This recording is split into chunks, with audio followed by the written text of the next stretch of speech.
right. Welcome to episode 6 of the Barbell Banter podcast. Nice. Okay.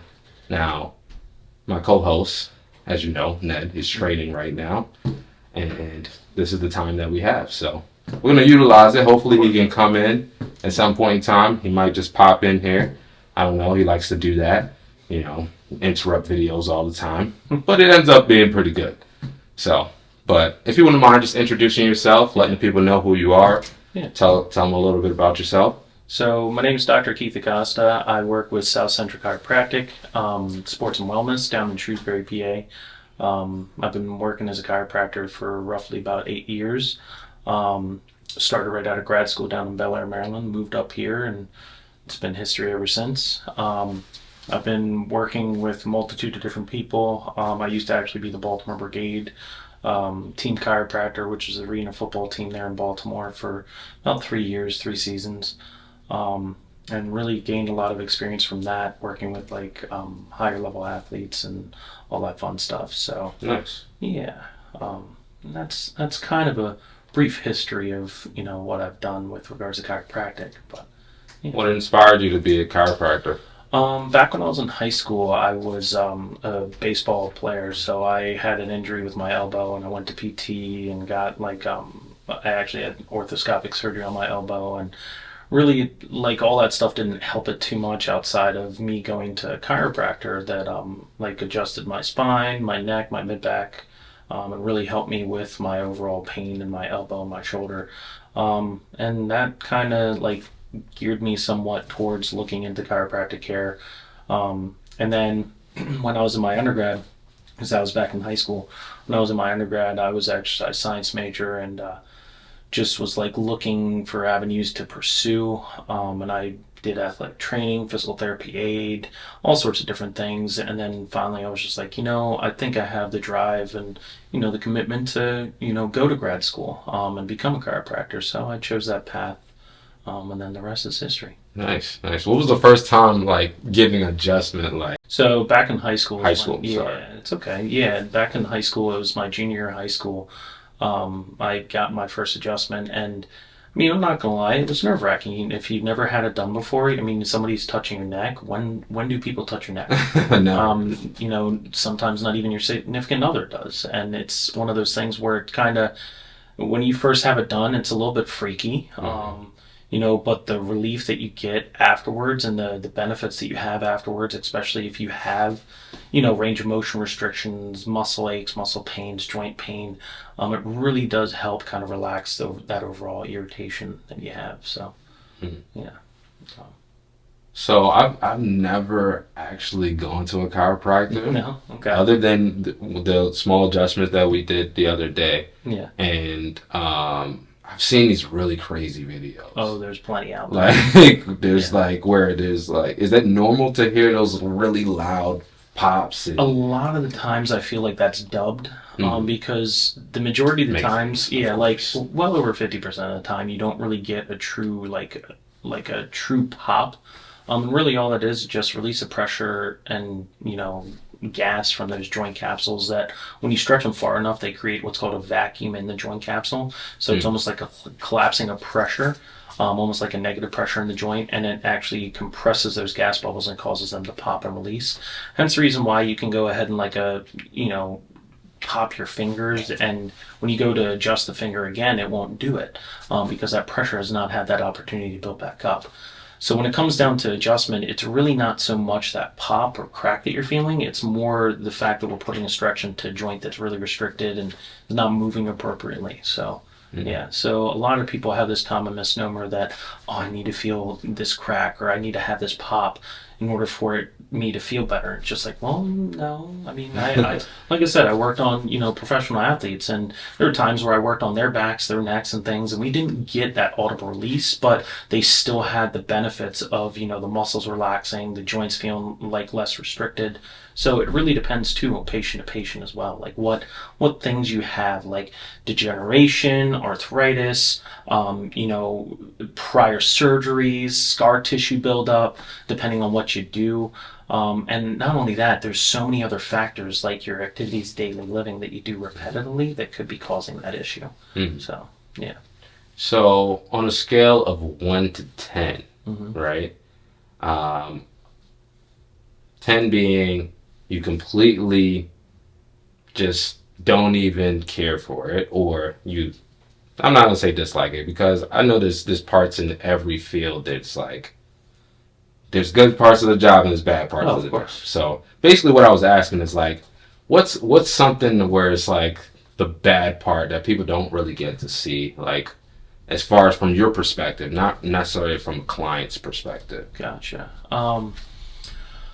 Honestly, it's very bluntly honest about this one. It's the fact that when patients ask you certain questions and you give them answers, they don't listen to your answers and they continue to do what they do. And they wonder why they're not getting better and they blame you for it. Oh, And it's one of those things where, you know, when it comes down to it, self-care, self-advocacy is really what's going to help people out in the long run. Creating that positive environment for people to heal is very crucial. I actually just recently had a colleague of mine that works out of Pittsburgh. She just recently got like certified in like meditation and stuff like that. And having and fostering that positivity and that positive mindset for patients a lot of time goes even further than the adjustment. So it's very difficult at times though to kind of lead a horse to water and force them to drink. You really shouldn't force them because if they don't want to do it, they're not going to do it. right. So that I would say is probably the most difficult thing for my profession. Yeah. Gotcha.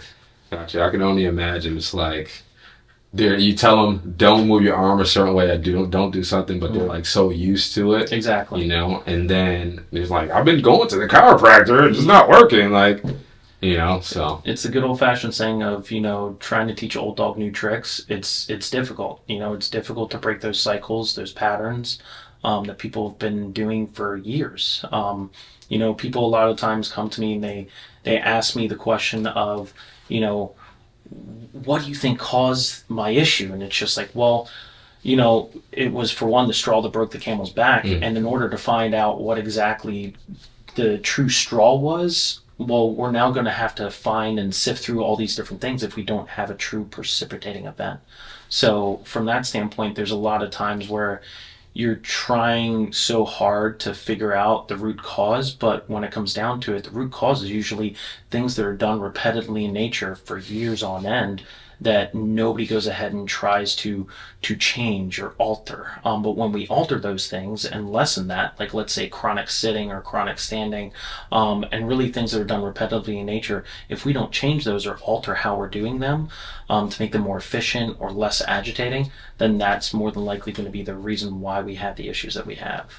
what are some of the things that, or what is something that someone can do? Like you said, chronic sitting. So I sit a lot because I do a lot of editing, So I feel like I'm a chronic sitter. Oh, yeah. If that's a real, like, I don't know, diagnosis.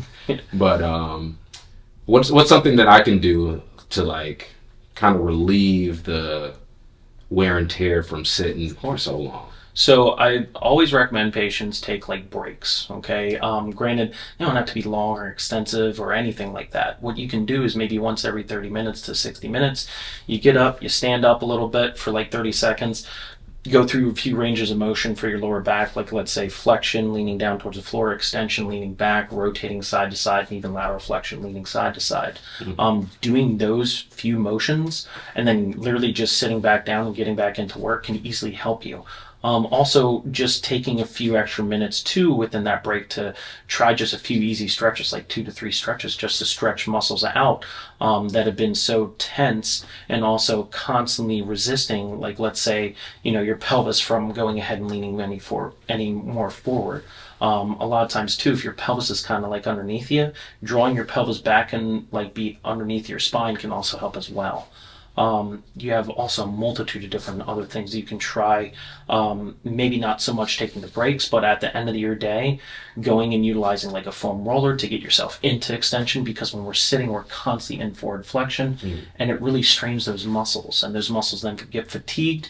And then when that happens, we lean farther, even further forward, and that can cause more issues. And then that's a culminating thing too, where after years upon years of doing something like that, you will have like essentially neurological memory where the muscles just don't relax.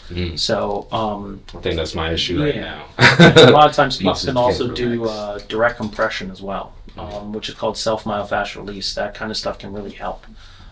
So, yeah, I mean, there's a multitude of different things that you can try and utilize outside of coming to any professional, any medical professional that can help benefit you in your activities of daily living and with your work and all that kind of stuff. So, yeah.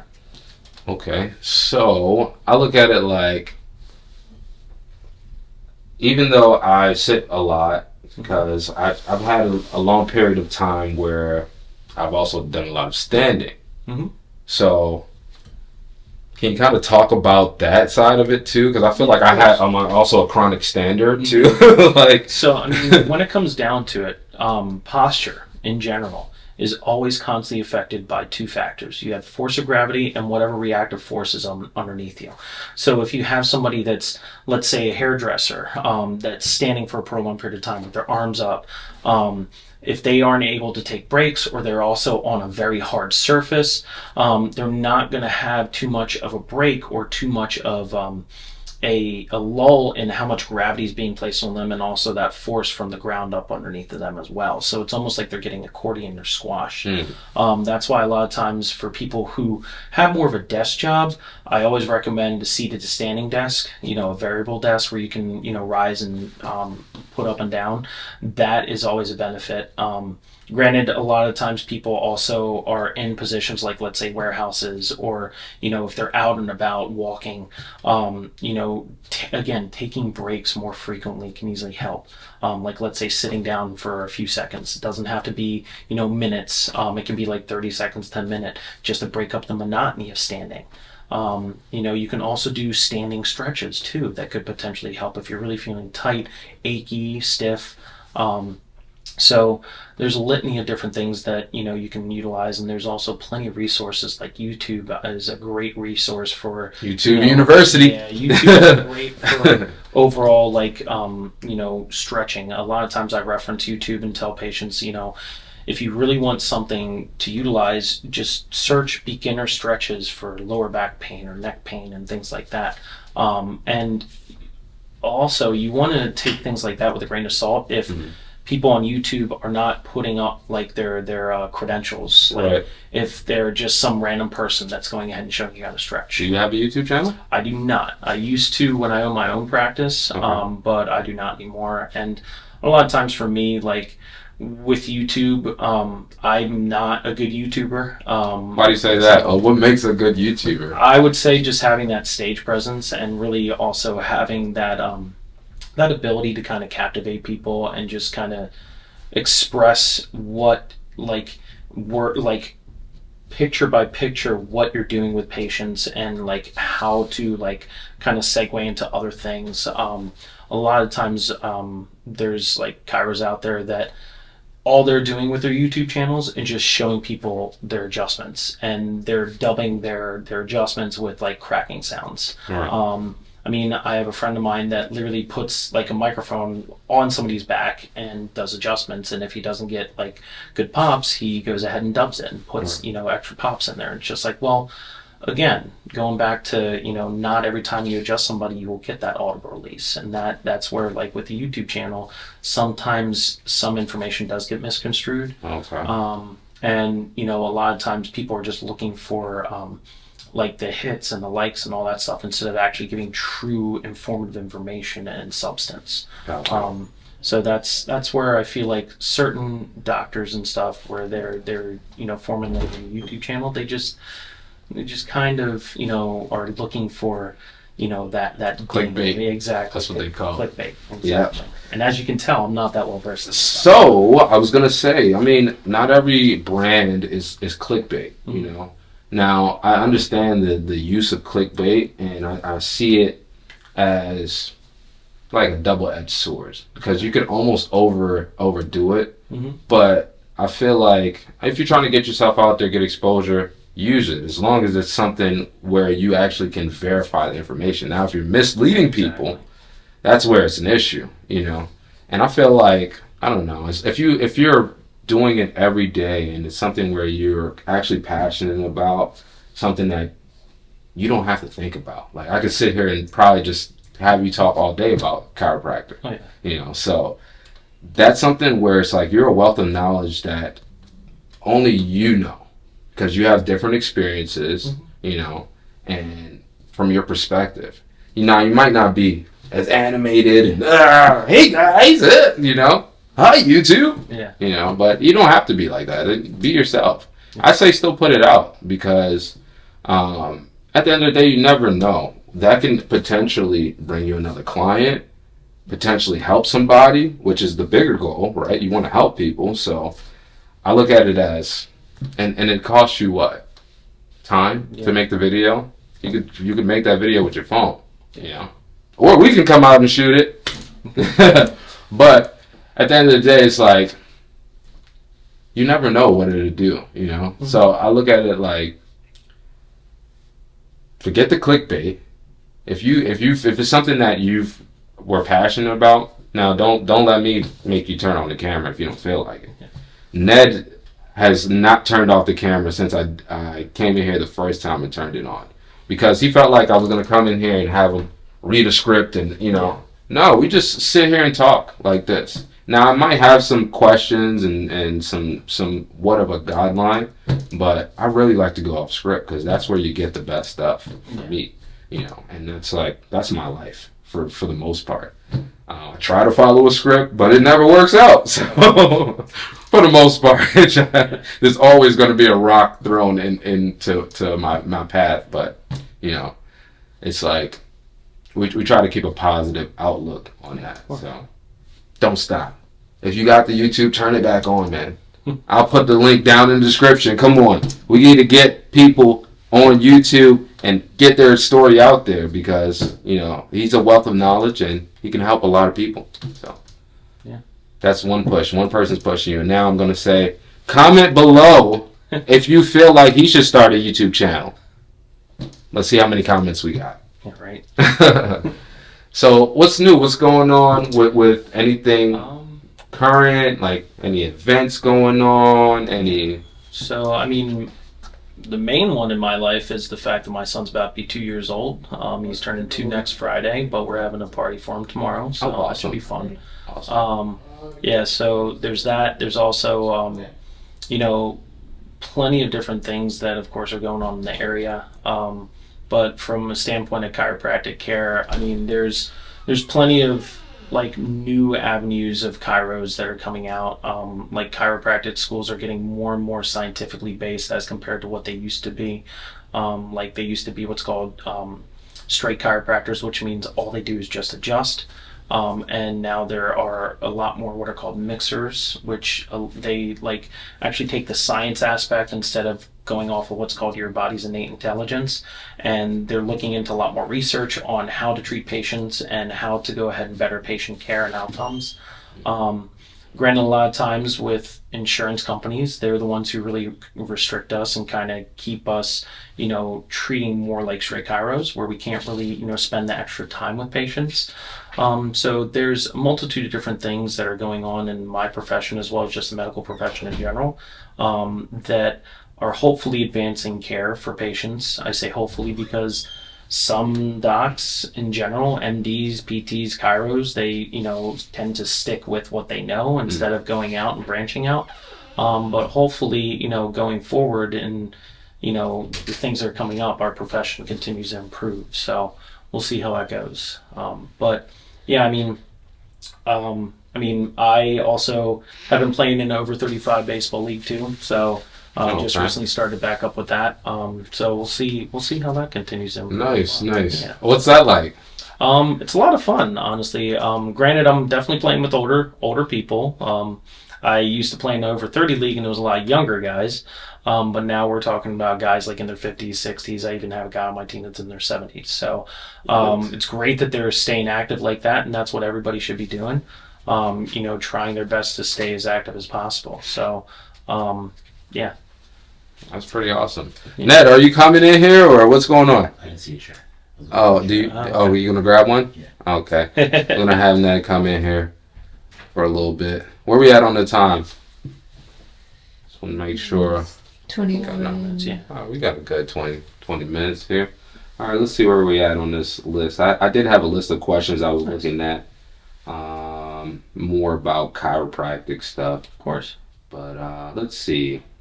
Can you explain the difference between chiropractic care and traditional medicine? Chiropractic care is more so involving like I said, like the body's innate intelligence, like how the body heals itself and continues to heal itself. Let's grab that for you. Yeah. I just tossed Ned over there I know, too. right? Just throw him over the table. So yeah, I mean, like traditional medicine, like so. When you say traditional medicine, that's really medicine that's only dating back like maybe 200-300 years. Right.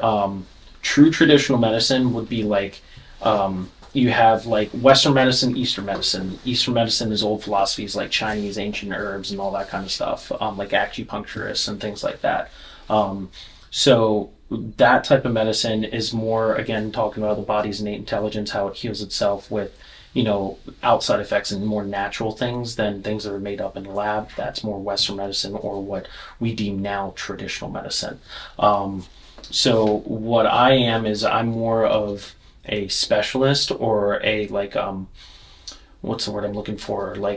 Basically like a naturopathic doctor. Granted, I'm not a naturopath at all by any means. I'm a chiropractor, but naturopaths, what they do is instead of going ahead and giving people true medications that are made in the lab, they're actually going ahead and taking supplementations, also going ahead and doing body scans through like neurological impulses throughout your body, like a DEXA scan, where you actually hold on to like these paddles that go ahead and scan like the electrical impulses from different varying organs and stuff like that, to see if there's any dysfunction throughout those systems through your body. And that's kind of what chiropractic looks into more so, is trying to figure out ways to naturally heal your body than giving yourself, like, let's say a high dosage steroid to help kick down inflammation. We try to utilize like heat and ice and stretching and like I was saying, the direct compression, things like that, to help your body heal, as compared to, again, outside factors like medicine. Anti-inflammatories. Exactly. Would you say that it is a little closer to like the Eastern medicine or medicinal practices then? The chiropractic care, yeah, definitely more so Eastern medicine with like ancient Oriental medicine, which AOM, ancient Oriental medicine, is more so, again, involving like different herbs and actually like let's say the new fad now is microdosing different mushrooms and to help with your mental cognition and your overall mental sanity, essentially. Chiropractic care is a lot more of an advocate for things like that than they are for taking regular medication. Now, myself, I definitely don't stray away from, let's say taking a Medrol dose pack, which is a high dosage anti-inflammatory that will help kick down inflammation. If somebody comes to me acutely and they're not getting better in a few visits and they're just still in really severe pain, then we'll definitely go ahead and look down that route, like sending them to urgent care just to get, an x-ray of the area, and then also like that Medrol dose pack to help kick down the inflammation. So situational. Yeah, so it's truly subjective, situational, and also from a doctor's standpoint, objective, to where you're making observations and figuring out, hey, this is the things that this patient needs, truly outside of just what I'm able to provide. That's one thing that I always strive to tell patients is like, when in doubt, refer out. If you don't know what's going on, refer to somebody that you think potentially could, like an orthopedist, back to their primary care physician. God forbid if it's anything that's drawing red flags, maybe even to an oncologist. I'm not the end all be all when it comes to pain and discomfort. I am, though, a specialist for, like, let's say neck, mid back, lower back pain. And in the past, I've also been a specialist for extremity pains. So yeah, I mean, it's honestly, it's kind of like all over the place when it comes down to chiropractic care, because chiropractic care is such a wide varying degree of things that you can utilize. Like there's also Webster technique for pregnant women, and women that are also trying, prenatal or postnatal. That kind of stuff actually works very well for a lot of pregnant women. And also women that potentially have a breech birth.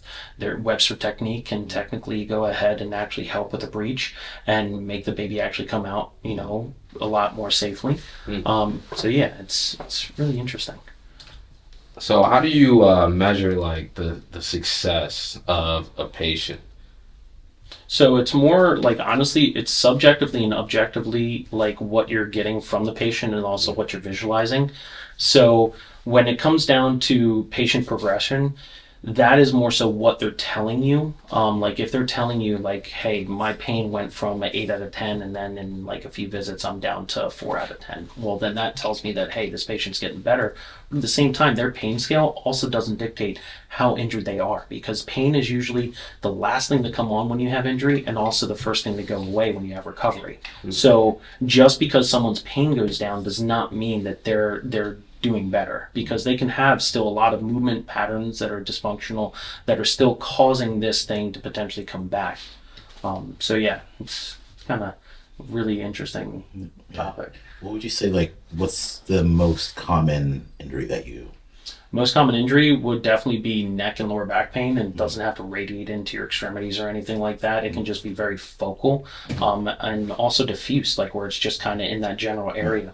And a lot of the times people come to me and they want that quick fix, but a lot of the times I tell them, like, look, I'm not a miracle worker. I'm a realist, and I know that this is going to take some time, especially if it's more of a chronic issue that's been going on for months, years, decades. Those type of injuries are more than likely going to take some time. The acute care, though, like where somebody comes to me, it's the first time I've ever had this pain and it's only been there for like 3 weeks. Right. That's when, I know, hey, we can potentially get this person a lot better, a lot quicker.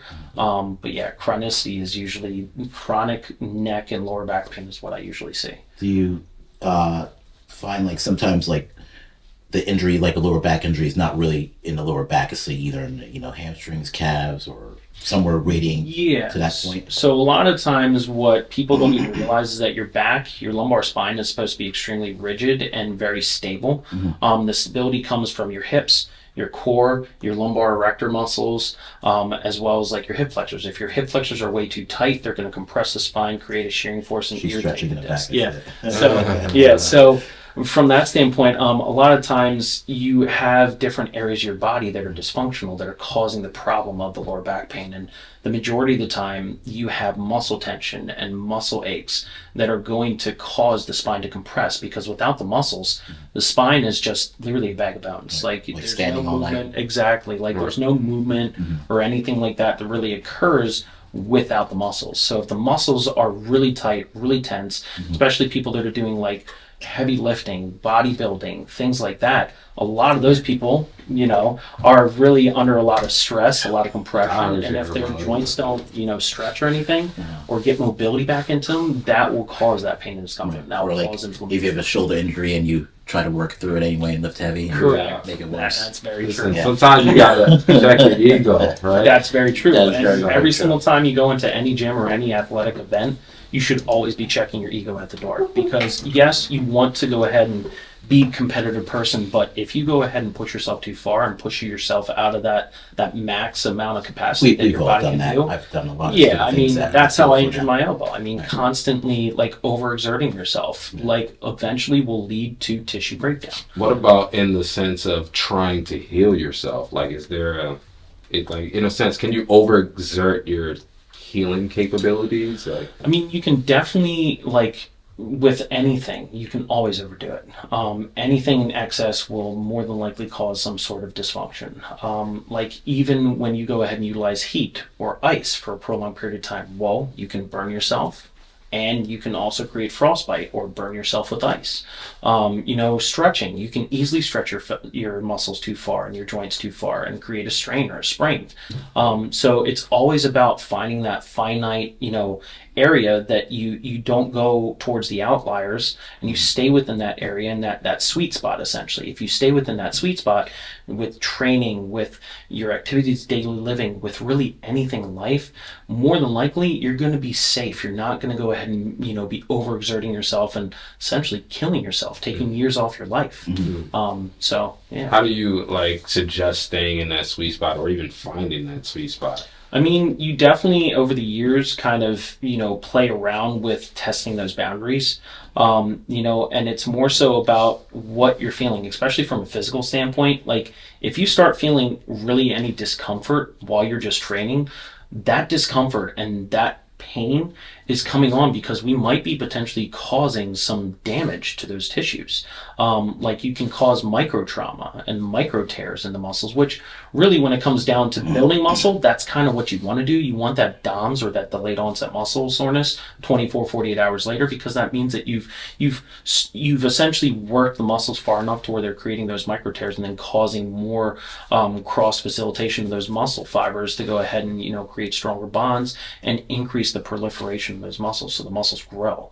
But while you're working out, you shouldn't feel any pain, or while you're doing things throughout your activity or your activities daily living, you should be staying within a pain-free range. If you start feeling pain, well, there's something going on in those tissues that are causing those nerves to be stimulated.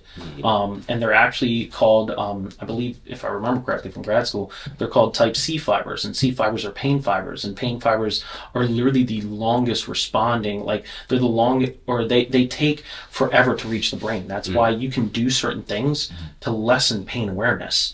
There are some people in life who can't even feel pain.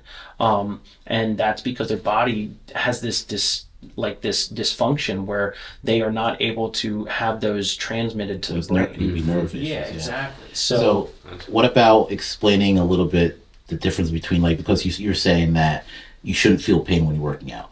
But I would say, as someone that works out and goes to like a burn set, right, I'm going to feel the burn. So like the difference between feeling a burn and then feeling that pain. So and I always tell my clients, like, you got to know the difference between good pain and bad pain. Correct. Right. So if it's something like, if you have a knee issue, you're squatting, getting that pain like on your knee, obviously that's a bad pain. But if you're feeling a burn in your quad, that's different. That's different, right? Yeah. And a burn is different than pain. A burn is more so, okay, I'm feeling the muscle work and getting to that point of overexertion. When you start feeling like, let's say, sharp shooting, stabbing, pain that feels like it's searing, or somebody's like jabbing an ice pick into you, that's pain that you want to be like, okay, pump the brakes. That's a red flag. I might be doing too much. But if you're feeling a burn, that's really what I was talking about with like creating those micro tears in the muscles and trying to facilitate that muscle growth, essentially. One thing I always tell patients is, you have pain, and then you have the hurt so good type of pain, where, in other words, it's pain that also comes along with like facilitating endorphin and enkephalin release that actually helps with actually facilitating pain and making sure that it doesn't get too aggressive. So like when people stretch, or when you're doing direct compression, if it's tender, but at the same time it feels like it's good, it feels like it's relieving that tension and discomfort, then that is good pain. But then if you're feeling just pain and pain alone, chances are you're doing too much and you're causing more, aggravation or more detriment. So I'm like, Keith needs a YouTube channel. Did you second that? Did you second that? Absolutely. Okay, that's two people now. Comment below if you think Keith needs a YouTube channel, because we're gonna start a vote. Yeah, we're gonna start a vote, because like, if you've seen how he first started, now he's just his shell's coming off. Right. You know what I mean? He's getting comfortable. He forgot the cameras over here. You know what I mean? He's in his element. He's talking about something that he loves, right? Exactly. That's like makes it more natural. And that was the difference between when I first started with you. We were doing videos, and he's like, read the script. I'm like, and actually you sent me the video of the first video I ever made with another person, and they came in, they gave me a script, and they had this board, and like they wanted to repeat it. Like, that's just not me. It's not natural. And the video was horrible. Everybody's like, "Oh, you did so good." I'm like, "No, I didn't." That's horrible. I'm like, "Hey, my name is Ned." But when you're talking about something, you're natural, and like you're not like have to stare in the camera. We're having a conversation, right? Yeah, of course. And that's kind of like what this show's about. Absolutely. Essentially breaking bread. Yeah, exactly. Yeah. We're supposed to start it with the Uno game. Remember? Oh yeah. that was the we're gonna do the original. podcast. We're just gonna play Uno. That was the. Nice. That was. Well, let's dominoes. bring it up. Let's just do it. Yeah. Let's Do do like it. hot ones, crazy hot wings that progress. Don't get him started with chicken I know. tenders. Chicken man. tendies. Yeah, That's gonna get we expensive. could do instead of hot wings, we can start with chicken tenders. we could. Parma might be able to sponsor that. Parma. There you go. Parma. Just saying. Yeah. Come on. I mean, we only need one basket of chicken tenders for each one of us. Right. Obviously. Just once a week. Come on. Once a Come week. on. You can spare those. Come on. That's a write-off. Right? Right. It is. Loaded barbell wings. I like it. I like it. I like that too. That's protein. Yeah. Yeah. That's the commercial right there. That's a good commercial. Yeah. Write it down. Protein. Right? Now we got to record it. Mandy, We got got that? She's the note taker. Yeah. She is /assistant /light She didn't sleep yet. / I didn't go to bed yet. Yeah. But yeah. So I don't know what I missed. Oh well, you missed a lot, and pretty much we're like wrapping it up because Keith's got to go in 5 minutes. Okay. So Absolutely. if you want to come in and wrap it up, So you guys talked about pretty much everything? You covered everything? we covered a lot. Yeah. And there's it's telling me that there's probably He part has 2, part 3, he's 4, got 5. a plethora of information. Yeah. I definitely would like to think that. Yeah, no, you do. Yeah. You definitely do. And you could tell that it's not like something that you read yesterday. Like it's Right. in your DNA. Right. You know what I mean? The sad thing is as you go further and further away from grad school, you forget so much. I had one of my not professors, he was actually a guy that I used to shadow and work under down in Maryland. He always used to tell me, like, once you graduate grad school, that's going to be the smartest you ever are. Like, it's like, now I'm 8 years out, and I'm like, yeah, that's about right. Like, honestly, some of the kids that are coming out now that are, and kids, I mean grown adults. I mean, they're in their, like, Kids to you, mid-20s. kids to us. Yeah, kids to us. Right. So you But, like, Come on. the amount of information they're coming out with is insane. Yeah. But later on down the road, when you don't use that information, you definitely lose it. I mean, Right, absolutely. like from a nutritional standpoint, I've forgotten so much of the information I've learned from nutrition because that's not something I practice. I mean, there are some chiropractors out there that's part of their basis of what they do. But like I've never really done that. I've worked with nutritionists in the past that was what they did, and I would refer to them. As you gain new information, like the information you don't use, you're not retaining. That's just gonna Exactly. go to the wayside. Yeah. But I mean, like if you picked up a book and I'll be like, okay, I remember that. Like it'll be easy for you to refresh. Yeah. But I would like to think that. Granted, my long-term memory this day and age is not the best. The How old are you? short-term, I'm 35 or about. you guys are 35. young as hell. Stop playing. Oh man, Oh, ADHD. then my bad. Guys, everybody that has ADHD, you know what I'm My talking about. bad. My bad, Keith. I meant you Well, then. we went through this already. It was just you. it's got to Not go on me. they're kids to you. They're kids. They're definitely Yeah. kids to me. Grandkids, probably. I got a little gray going on. Great grandkids. So, if we're looking for you, where can we find you? So, like I said at the beginning, South Central Chiropractic, Sports and Wellness down in Shrewsbury, PA. I work alongside, his name's Dr. Colin Sheehan. He's the Great practice owner. Yeah. Been working with him for going on 2 years now. And yeah, if you guys need chiropractic service, chiropractic care, that's a spot. So yeah, What's the address? It is 73 East Forest Avenue, Shrewsbury, PA. Cannot remember the zip code because I'm not good with numbers. Shrewsbury is 17361.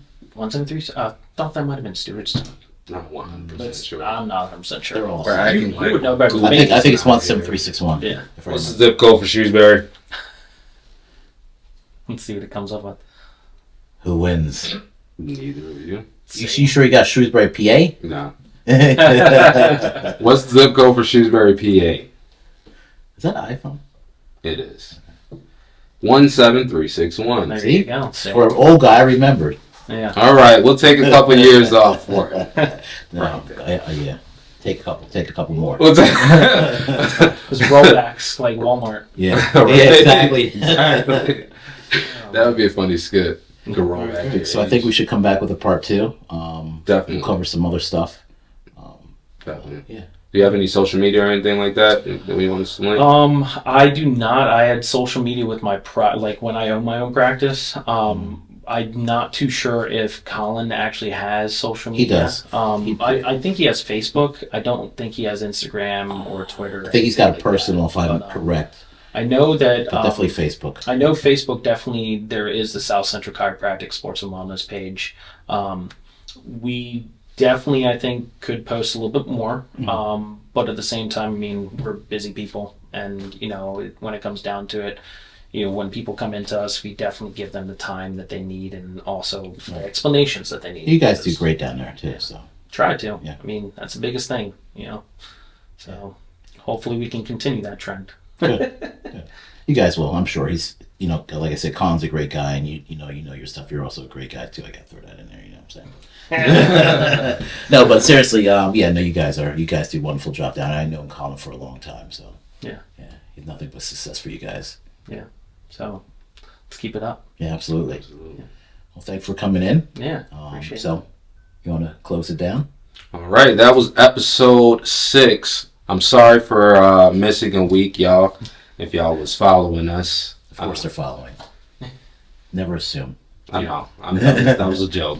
All right, but yeah, we're sorry for missing a week, but we're back on, and if we miss a week again, so we owe you some push-ups or something. What do we owe for missing a week? You got it. Burpees. Burpees got me injured. Like that's why my hip is still hurting right now. Burpees are pretty intense. They're pretty intense. They are.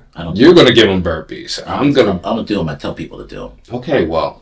I'm going to not do burpees, or if I do, I'm going to do them modified. We'll just do your push-ups, because you're still doing those, right? Yeah, I'm still doing those. Yeah. All right, we'll do the push-ups. All right, perfect. All right. All right. All right, Yes, that's sir. a wrap. We can cut it. Cut it! Cut it!